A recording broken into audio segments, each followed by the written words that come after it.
people who've been working in office-based organizations for the past 10, 15, 20 years, even longer, for them to really feel comfortable and able to collaborate in a non-personal, non-fixed location way, that'll probably take some time still. Ladies and gentlemen, welcome to another episode of The Future is Hybrid. I am your host, the hybrid evangelist, Kenneth Hellem, and with me in the virtual studio today, I have no other than Christiaan Lustig from the Netherlands. Hello, welcome to the show. Hi there. Good to be here. Thanks for having me. Christiaan, you probably know this already, but do you have any idea what your name means in Swedish, your last name? I suppose it's something along the lines of happy or funny or something along, same as in Dutch and same as in German. It's the same in Dutch as well? Yeah, it is. All right, so you are Christiaan Funny. Well, yes. Well, that's great. We're going to have some fun today then. Yeah, I hope we will. Thank you so much for taking the time and for coming on the show. Today, we're going to talk about something that I'm very passionate about myself, digital employee experience, or basically how to function well in a virtual world.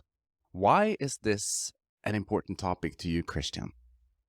Because there is hardly any job in the world remaining that doesn't have at least a small part of digital tools, digital element in it. And improving that experience, the employee's experience of those digital tools, that's been my business for the past 15 or 20 years, close to 20 years now, I think. And I just love working on that because it involves all types of workers in all types of organizations, all types of tasks, and I'm quite passionate about that. And that's my focus. And that's super cool. Christiaan is, for the ones who don't know, the author, the co-author of the Digital Employee Experience, and also a consultant working with this, with small and large customers. I'm not going to say throughout the world, but at least throughout Europe, right?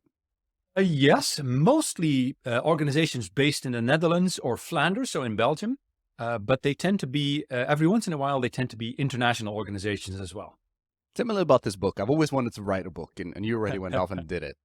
I did it. Yeah, that's right. That's right. So with my co-author, we just found that what is digital employee experience about? And we felt that the going definitions were a bit too narrow. So we tried to deepen that definition, broaden it a bit, and that's how you end up with the book, apparently. So it captured our thinking, revolving around the employee part, the organization part, the technology part as well, and that was the interesting bridge for us to work on hybrid and remote work as well, because at first we weren't really in that space yet. The actual physical space where people work, and what is the impact of the physical space on how people work with digital tools and vice versa. So those are the outlines of the book, and it was a great experience. I'd written a book before, but on a very different topic. But this was very, very interesting to do, and reception was quite good. It hasn't sold by the thousands, maybe not even by the hundreds, but it's great to have your own book on the bookshelf. Well, I'm going to put it in the show notes when we launch this episode, and then maybe we'll hit that 1,000 number, right? Oh yes, I'm going to go ahead and order one. That's for sure. Thanks. So you've been working with this topic much longer than the book, obviously. And the last couple of years, I don't know if you're aware, but there's been a pandemic that has made more and more people work from home or outside of the office. Tell me a little about the before and after. Well, the interesting thing before was that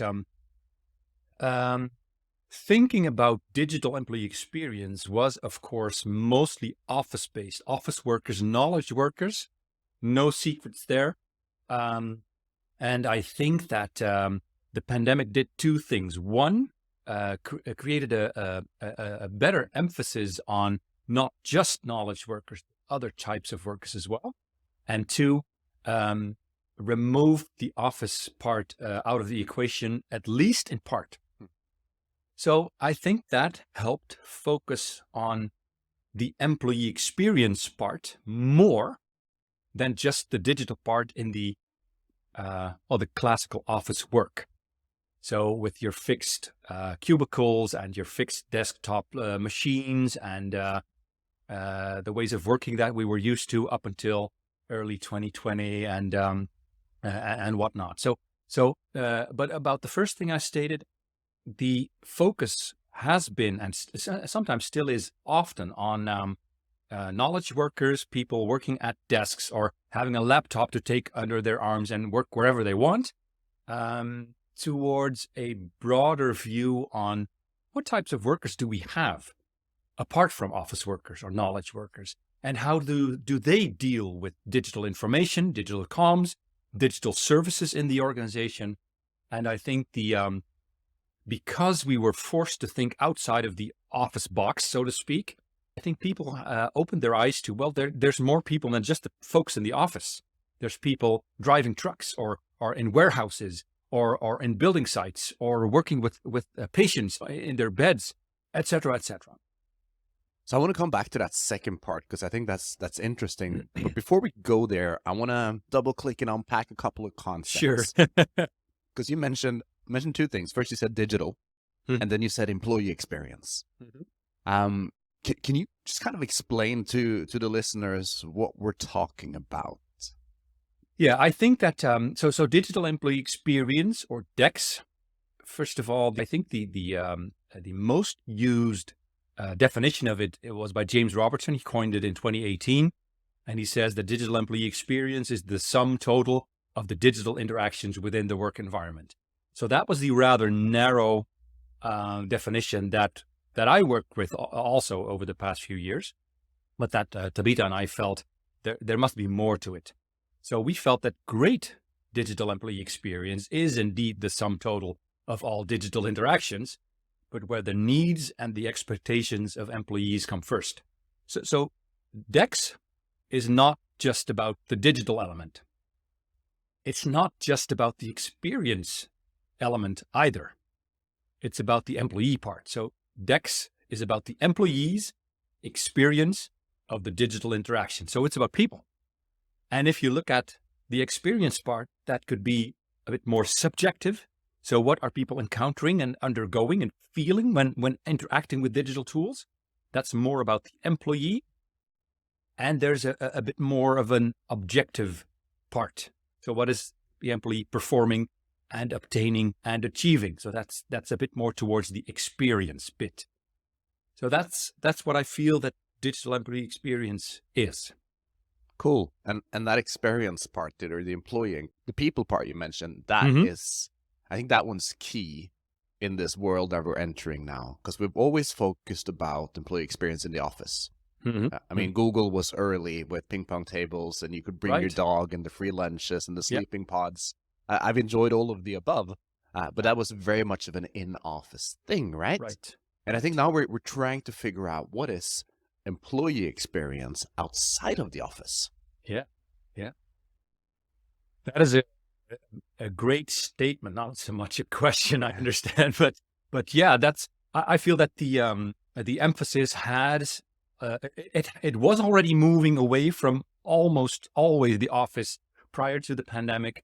The pandemic has accelerated that, and we're still somewhat in between. Many organizations feel somewhere in between. Well, we have this office. We need to have the office. I'm not saying that people need to get rid of their offices. I think there's still room for that for many organizations, at least the ones that I work with. But we're moving towards what is work instead of asking ourselves, where is work? Yes. And I think that goes for digital as well. So the intranet, the digital workplace, the tool set that you have to support day-to-day work is not just about communicating. It's about collaborating as well.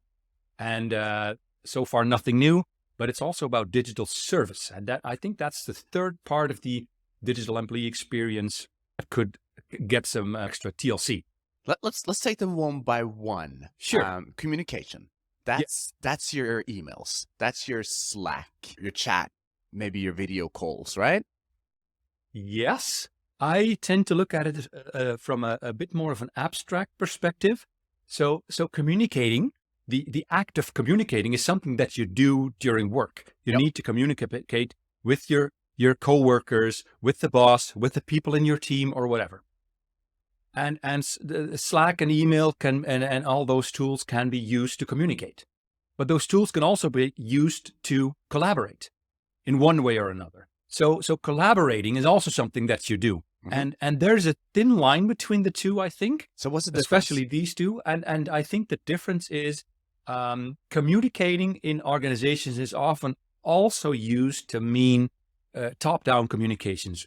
What are the rules? What are the expectations? What are the new plans for this month or this quarter? What happened in business opportunity X or Y? What's the news on whatever? So that's part of the communicating equation as well. And while that's not the most important thing to most people to do their actual work, it's not unimportant either. And then if we look at collaboration, because what I often hear is we haven't figured out how to collaborate outside of the office. People have figured out how to communicate. We did Slack and Zoom calls for 2 years, and people got tired of that. But absolutely, But the saying is we haven't figured out this collaboration thing yet. I disagree, but what are your thoughts on collaborating in a digital world? Well, I think that we're quite a long way towards finding out what collaboration in a remote fashion is, because there are great examples in the world. Great businesses who've never had an office, probably never will, which is perfectly fine. But for people who've been working in office-based organizations for the past 10, 15, 20 years, even longer, for them to really feel comfortable and able to collaborate in a non-personal, non-fixed location way, that'll probably take some time still. Because there are ways, there are tools, there are methods, there are agreements that you can come to as a team or as a project or as an organization in order to really free people from the ways of working that we were used to, that had their ups and downsides as well, their pros and cons. But I think it will still take some time for the average Joe in the average organization to really pick up on that, and for their managers to really pick up on that. Maybe that's even more important. Probably more important. I mean, I was a management consultant for a large period of my career, and I'm known to say that I absolutely love whiteboards. And when I was home during COVID, that was the thing I missed from the office. Yes, I missed the free lunches, but I missed having a big whiteboard and brainstorming with my colleagues. Yeah, right. What are some best practices you're seeing on successful teams? How are they figuring out collaboration? There are 2, maybe 3 things that I tend to see in my own practice that really help people think about their own ways of working, their own ways of collaborating with their teams, and what that might do for their organization. And there are 3 things that I use in my day-to-day practice. I didn't come up with them myself. I found them online in best practices as well, started using them. The 3 things are: first, how do I work? What do I do on a day-to-day basis? What goes well? What goes not so well? Which tools do I prefer and why? And if you are more explicit about that towards yourself, you can also be more explicit and clear to your coworkers about that as well. And that's like your personal user manual.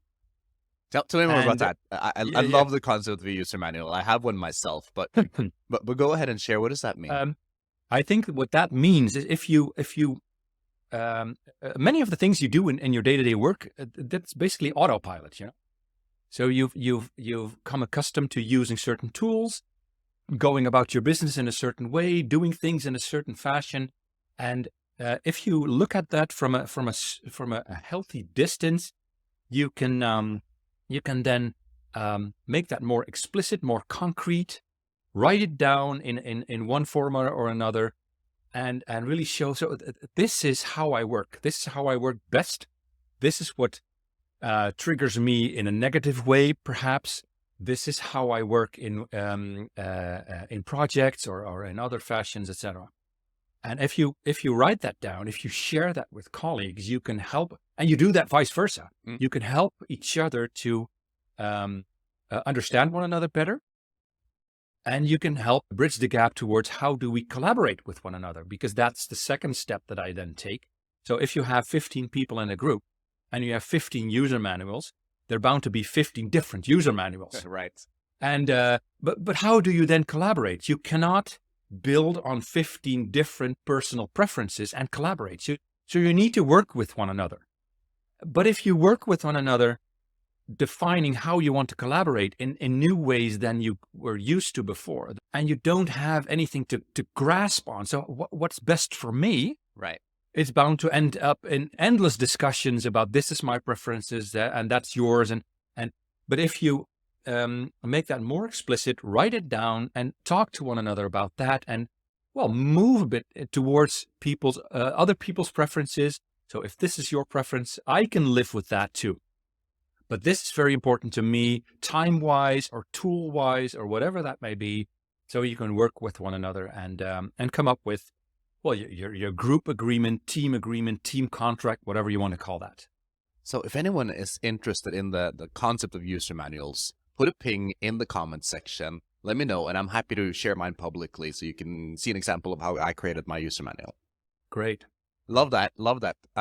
What are some tools you're seeing emerge in the collaboration space right now? I have some favorites, but I want to hear what you say, and then we can do a battle of the tools.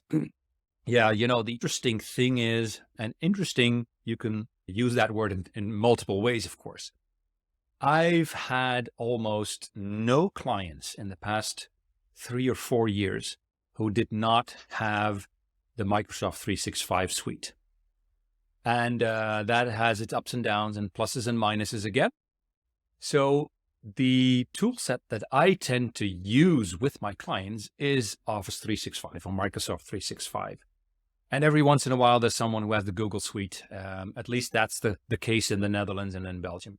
So that's not easy because the tools are not always the best. They're not always the worst either. So don't get me wrong. But those are the boundaries that I tend to work with.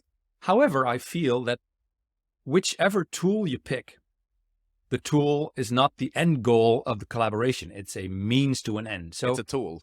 It's a tool, exactly. So you need good tools, needless to say, but you need to have agreements with yourself, with one another, and within the company to really make sure that you use the tools for what they're created for. And if you do that, it's not a matter of it's not that it doesn't matter which tools you pick, but it makes it less of a problem. So I'm a Google guy, so I'm not going to get into the Google Microsoft conversation today. I'm strongly opinionated, but I'll let that go for now. But I do agree with you. Use what you have, right? If you have a tool and people know how to use it, maybe it's not worth making an investment in something else. I've seen too many organizations have too many tools and nobody in the organization using those tools. Exactly. So I love your point there. But one I wanted to throw into the mix, just because I've absolutely fallen in love with it, the last couple of months is Miro or Miro. I'm not sure how you pronounce it, but a digital whiteboarding tool. Yeah. And we use it for everything at Bellicon now. I do my one-on-ones in Miro. Yeah. So we have a shared board and people will come in prior to the meeting, put things on the agenda. We'll draw out kind of our value maps on that. So it becomes a very visual way of collaborating when we're not in the same room. And we do lots and lots of brainstorming in it as well. And we do documentation in it. And for me, being that whiteboard guy, I have found something that's better than an actual whiteboard now. At least for me. Yeah, I've used both Mural and Miro, whatever you want to call it. They differ in details, but they're basically the same concept. And I think they're both very good. Other alternatives from any software suite aren't even touching 5% of the capacity that they have. So whenever I work with clients, if you want to work with a proper digital whiteboard solution, pick either, but not the one you already have, because they're not at any level good enough to really do what you just described. So I think there's absolutely a business case for having such a tool and using it often. I use it mostly in workshop settings, so online workshops with my clients, journey mapping or vision sessions or strategy sessions or whatever. So you have the ability to prepare to really prepare in a good way. Have people do some work prior to the session if you want to, or just have a live session as well. And what is great too is that if you have all those post-its, you want to work with the post-its. Yeah. You don't need to take pictures that you afterwards you can't really read well, and do your manual labor to type them in any other tool or a spreadsheet or whatever you want to do. But you just copy the stuff and paste it in whichever application you want to use. We did just that last week with the entire Bellico team. We met in person in Stockholm. We had 20 people in the room, but we were still working in digital tools in Miro. And a couple of things I noticed. The first one is that people who don't usually take space got space. Oh, wow. Well, so instead of having to go up to a whiteboard, maybe being shy, not wanting to stand there and have an opinion, because you're doing it in your own little tool with your own little notes, post-its, everybody got to be so much more involved. And the second one, as you said, it's already documented, right? We don't have to take pictures or do any follow-up work. That board just lives on forever, and people are using it. Great. You mentioned another topic. We talked about communication. We talked about collaboration. You also said service. Is that right? Right. That is right. So around, well, basically any job, there's things that I call digital services. And that might be, how many days off do I still have for this year? I paid some travel. What's the English expression for that? So travel expenses. Travel expenses, that's the word. So I need to claim some expenses. I need to book a meeting room because we have some people in the office for a meeting or session, but I need to have lunch as well. All those things revolving around the actual work that you would have to have HR for, IT, your facilities management, or building maintenance, or whatever you need. So that's basically an internal digital service. Yeah. And there's dozens, if not hundreds of tools for that. So your HR tools or your facilities management tools, your IT ticket tools, they're all great, but they're extra.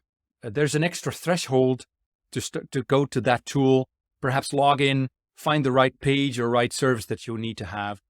But if you have the perspective of the employee and you want to improve that experience, maybe you wanna take steps out of that process to make it simpler.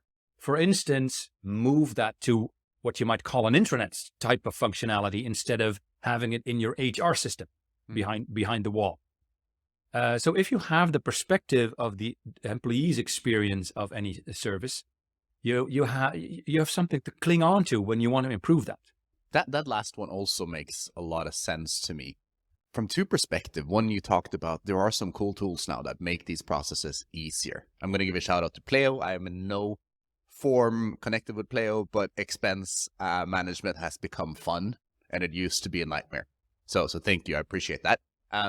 But then you said you're going to end up with all of these different apps, and people might not know how to use them or where to find them. Right. So you might get this kind of chaos of solutions. Right. And then you talked about intranet. And one of the things I've found for hybrid organizations, remote organizations, where people don't meet in the offices often, where you don't kind of get the unwritten culture and the unwritten rule, is the process or the practice of documenting everything. Documenting how you do expense management, Right. the policies around it. Yes, Right. use Pleo, but this is what you're allowed to do. This is what you're not allowed to do. Yeah. This is how you follow up if something goes wrong. Document how you do your functional tasks. So in sales, document your sales process. Yeah. Show it with examples. Link to the tools. Yeah. That is something I've seen emerge now for hybrid organizations and remote organizations in a way I've never seen in more traditional companies. Well, the interesting thing is that, gladly, I'm still a bit too young to know that, but I think that was the personnel handbook, really in the old days, in the, I think, 70s, 80s, maybe even 90s. The idea of the handbook has been really grabbed onto by most remote organizations in the past few years. And the handbook idea, I think, was one of the first things that moved to what the first intranets were. So we had this set of pages describing how to do stuff. And in documenting all in all, everything and all is something that you put in a handbook, in a digital handbook. So I think that there's an opportunity for most organizations to document, but not document in documents in a SharePoint library, but using web pages for that. And I don't care if they use SharePoint or Notion or a bespoke a Drupal based intranet solution or whatever. But the idea of having a starting point of the digital day, a gateway to the digital organization, or whatever you want to call it, that still holds. And make it searchable, right? Because another one of the concepts we talk about a lot is asynchronous work, where you don't have to be in the same place or at the same time. But then you have to have methods of finding answers yourself. You can't be dependent on waiting for someone else to provide you with an answer. So one of the theories or policies I've heard is, first go look for it. And if you can't find it in 5 minutes, then it's your responsibility to create it. Yeah. The next person is going to go look for it. It's also going to have the same problem. But then if you created it, if you get that into your culture, that you always document how to do things, eventually people are just going to find the right answers. Right. Yeah, that's great. That is great. And the thing is with findability is, first, like you said, you need to create it. You need to create it in such a way that it is findable. So if you just put it up there and don't give a thought to would people find this? How would people want to find this? Which words do they want to use? But the other part as well is, if you have new policies or changed policies, take offline what was there before. Yes.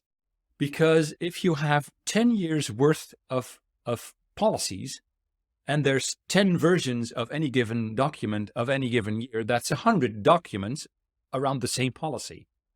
Take offline the old stuff in order to make the new stuff better findable. All right, we're going to start wrapping it out, Christiaan. But what you do, in addition to being an author, you consult and help organizations improve their digital employee experience. And what I do is I help organizations go from in office towards hybrid work, towards remote work. What would be your top tip for organizations who are going on this hybrid journey? What do they need to be aware of? What do they need to prepare for? And what do they need to do to be successful on that journey from a digital employee experience point of view? Yeah, I think the single most thing that people can do is realize that they already have a digital employee experience. It might be terrible, but at least there's an experience. So really taking into account, or starting with, what employees experience right now. What's good or what is bad about the experience? And if something's bad, what can you do to improve it? So if you take that perspective first, the employee's perspective first, I think that's the way to go. And then, of course, you'll need to look at what's the organization's perspective, what's the technology's perspective, and what is the physical space perspective as well. But first, look at what are people encountering and doing in a positive and sometimes in a negative fashion. And how you can make that better, right? Right. I love it. Christiaan, we're going to put a dot at that point. Thank you so much for coming on the show, for sharing your insights. I'll put everything in the show notes. If you want to find Christiaan, if you need Christiaan's help, I'll also put his links in the notes. Thanks for coming on the show today. Ladies and gentlemen, today's episode was brought to you by Bellico, helping companies go from in-office to hybrid, aided by subscription-based furniture for your office and your home office. As always, I am your host, Kenneth Hellem, with another episode of The Future is Hybrid.